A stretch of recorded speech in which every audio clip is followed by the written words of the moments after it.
Olá, eu sou a Amanda. Esse é meu trabalho 1 de operações 3 e foi definido para mim um tambor de flash de sistema não ideal que seja multicomponente. Os meus componentes são a acetona, o metanol e água, então se trata de um flash ternário. A determinação do problema. Bem, a destilação por flash é um caso de separação por destilação. A corrente de alimentação vai entrar em um flash que vai dar origem às correntes saturadas de vapor e de líquido em equilíbrio. O objetivo do tanque de flash é separar e remover essas fases. Então, aqui eu tenho uma corrente de entrada, um esquema de destilação, que passa por um trocador de calor, que vai ocorrer o aquecimento, pode passar por uma válvula que ocorra uma redução de pressão após esse aquecimento e vai ser uma entrada no tanque de separação do flash. A saída do tanque vai ser as correntes de vapor e de líquido.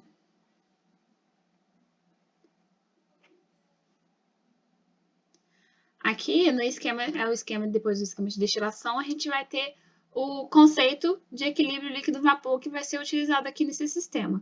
E aí, dentro do ELV, dentro do flash, vai ter uma temperatura e pressão determinada, e ali vai se encontrar em equilíbrio as fases líquido e vapor. O modelo aplicado para o estudo de comportamento do sistema ELV pode ser a lei de Raoult e a lei de Henry.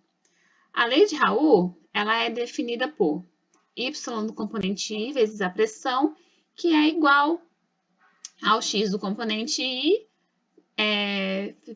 multiplicado pela pressão de saturação do componente I, onde YI é a fração do vapor e o XI é a fração do líquido. As hipóteses para a redução dos cálculos no LV é que a fase vapor seja um gás ideal e a fase líquida seja um gás ideal.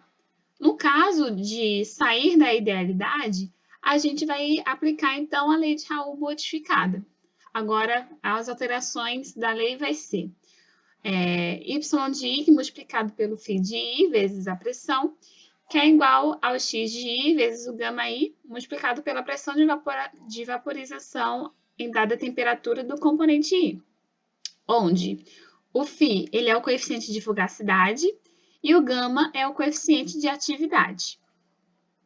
Agora vamos falar sobre esses dois conceitos. O coeficiente de atividade vai definir o quão afastado da idealidade uma espécie de solução está. Em um sistema multicomponente, esse coeficiente ele pode ser definido pelo modelo de Wilson. A minha base de estudo é a equação 12.23 do livro Smith-Van Ness. E aí ela define o modelo de Wilson como o log neperiano de gama I, que é igual a 1 menos o log do somatório em J, do xj, do lambda de yi, menos o somatório de k, que vai ser a fração de x de k vezes o lambda de ki, pelo somatório de j, do xj, pelo lambda de kj. Onde o lambda de yi é igual ao volume molar do componente J sobre o volume molar do componente I, vezes a exponencial do menos A, coeficiente, né, de J dividido pelo RT, que é o coeficiente dos gases, multiplicado pela temperatura. E aí, o coeficiente de fugacidade, ele vai ser, que é o φ, ele vai ser responsável por predizer o quão afastado do conceito de gás ideal os componentes na fase de vapor estão. E aí as equações do estado virial são capazes de predizer os valores do coeficiente. Estão disponíveis também no capítulo 11 do livro Smith-Van Ness. Para a resolução desse flash não ideal de multicomponente, vai ser considerado, então, a fase líquida. Vai ser a aplicação do modelo de Wilson, e a fase vapor, a gente pode considerar essa fase vapor como ideal, utilizando o φ igual a 1 de modo genérico. Então, para resolver o modelo de Wilson, os cálculos são baseados no exercício 12.20 do Smith-Van Ness, que estão na página 355. O meu sistema multicomponente é a acetona como componente 1, o metanol como componente 2 e a água como componente 3. Essa tabela 12.5, que também está presente lá no livro, Essa tabela, ela vai me mostrar tanto os parâmetros das equações de Wilson como para a NRTL. Aqui eu tenho, né, dos pares de cada componente, então volume molar de 1 e volume molar de 2. E a equação de Wilson, aqui eu tenho os coeficientes para a componente 1 e componente 2 e a componente 2 e componente 1. Então, esses vão ser os dados que eu vou utilizar para os pares de acetona, metanol e água. Então, aqui eu vou então começar todo o meu modelo, preparando o kernel. Eu estou aqui importando algumas coisas que eu vou utilizar. Eu vou utilizar o arquivo Databank Properties para poder puxar alguns dados importantes que vão ser aplicados às equações. E utilizo também das funções úteis de operações 3, versão 4, que estão aqui. Aqui eu estou determinando a partir do meu databank qual é a minha lista de componentes, quais são os números, né, dos componentes para poder puxar e resolver. Aqui, então, eu confiro se eu puxei exatamente todos os meus componentes que eu vou utilizar. Aqui embaixo eu estou definindo, né, qual é a minha temperatura de ebulição de cada um, porque o Flash a gente utiliza como parâmetro o ponto de ebulição. Então, a temperatura de operação do Flash vai ser uma temperatura onde um dos componentes, né, ou dois dos componentes tenham passado do seu ponto de ebulição e o outro ainda está em estado líquido.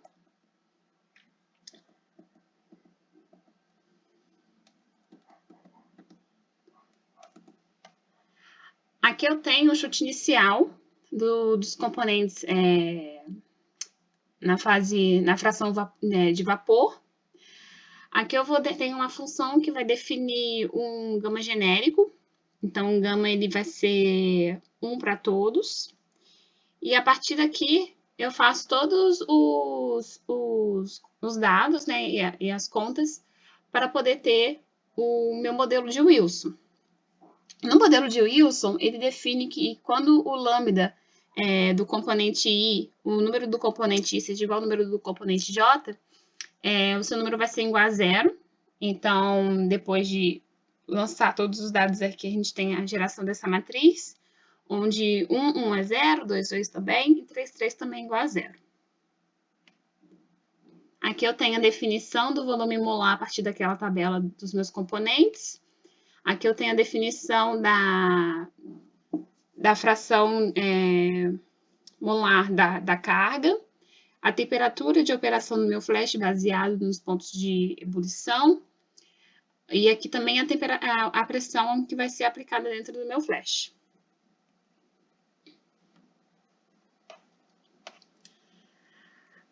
Aqui eu tenho o cálculo, né, na função do meu lambda menor, que é o secundário, né, que vai ser aplicado dentro da equação. E aí a gente chamou aquele de lambda W e J. Aqui é o resultado, né, do lambda W, onde é montada uma matriz para todos eles. Aqui é lançado também um X, que vai ser utilizado daqui a pouco como parâmetro de chute. E aqui vai ser calculado o meu lambda de Wilson, né? Então, tenho 3 somatórios. E aí, esses somatórios aqui estão todos bem definidos. E aí, como a função de Wilson, ela fala que é log neperiano de lambda, aqui ela está definida como o exponencial da equação para poder receber o gama. Então, aqui eu tenho o gama de Wilson para cada um dos componentes. E aí, tendo o gama de Wilson para cada um dos componentes, eu posso seguir para poder fazer o cálculo do K de Raoult, e que eu tenho o K de Raoult modificado, né? Porque o K ele é igual à multiplicação de gama pela pressão de vaporização a determinada temperatura de um componente, dividido pelo φ vezes a pressão.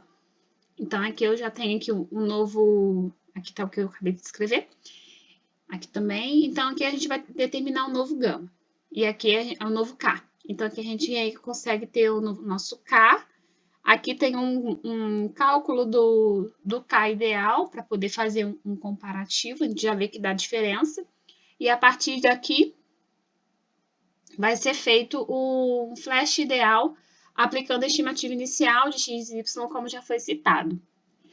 Então, aqui a gente tem o cálculo do ponto de bolha, cálculo do ponto de orvalho, para que a partir disso, né, que seja definida a pressão do ponto de bolha e a pressão do ponto de orvalho, a gente consiga definir a fração vaporizada da carga estimada.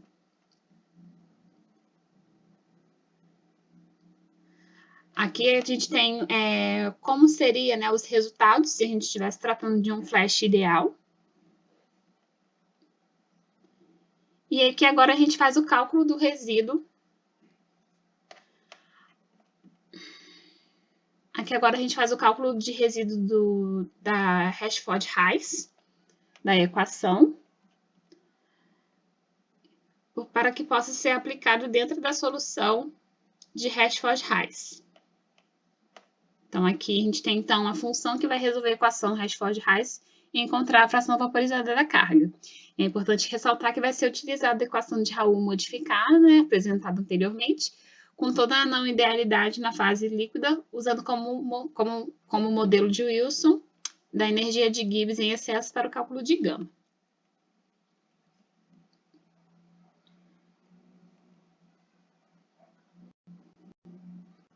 E como é que vai ser calculado isso?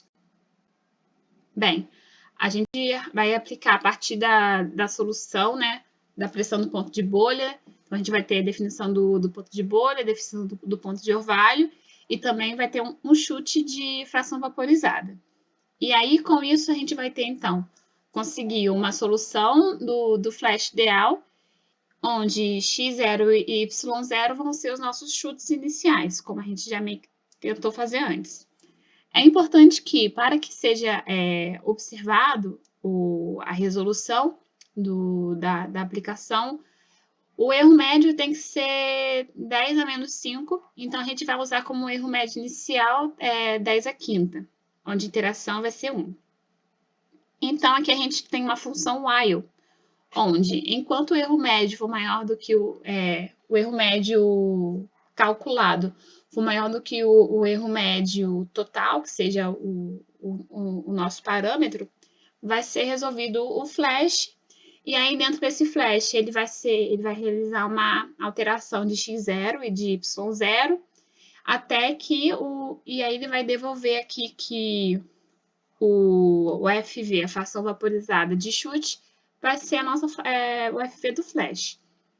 Enquanto o while não seja resolvido para o que foi determinado, ele vai continuar realizando as iterações. E aí o x0 e y0 vão ser definidos, obtidos por fim, né, de cada iteração, vai ser definido como o novo x0 e y0. E aí vai ser feita essa iteração até que tenha a conversão. Aqui a gente tem o componente chave pesado. E aí aqui tem o resultado, né, da solução do flash não ideal. Foram feitas 4 iterações aqui com os dados empregados, onde na quarta iteração realizada, o modelo, o erro foi menor do que aquele que era o parâmetro de base. Então, a partir daqui pode ser utilizado o FV de chute. E aí, com isso, foi obtido a fração vaporizada do flash não ideal, que é de 0,5553. Aqui eu tenho a nova fração de x no equilíbrio, né, em líquido, na fase líquida. E aqui também eu tenho para o y no equilíbrio, que é aqui da fase vapor. E aqui eu já tenho aqui um comparativo entre o ideal e o não ideal para x, entre o ideal e o não ideal para y. Então, a gente consegue ver que muda pouco, mas muda. Porém, isso é mais expressivo ainda no FV do flash, porque aqui a gente tem 0,55. Lá no ideal, era 0,45. Então, é mais expressivo aqui a diferença. E aí, eu vou supor, então, qual que vai ser a vazão para isso, né? Então, aqui a gente tem a vazão com base quilomol por hora, onde a gente sabe que os cálculos aqui, a fração de alimentação, né? A corrente de alimentação tem que ser igual à corrente de vapor mais a corrente de líquido. E a corrente de líquido, ela pode então ser por manipulação, né? Da equação, vai ser a alimentação menos a corrente de vapor. E aí, fazendo um balanço de massa por componente, a gente consegue também, determinar quanto que tem em cada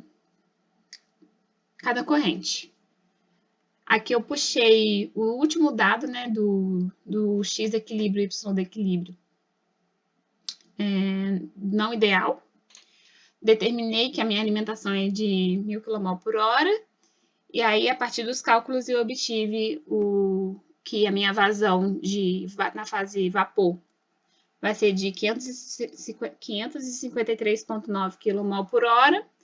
E aí, com isso, eu consigo também definir a minha corrente líquida, que vai ser de 446 kmol por hora. Então, esse é meu trabalho de resolução de um flash multicomponente não ideal. Obrigada.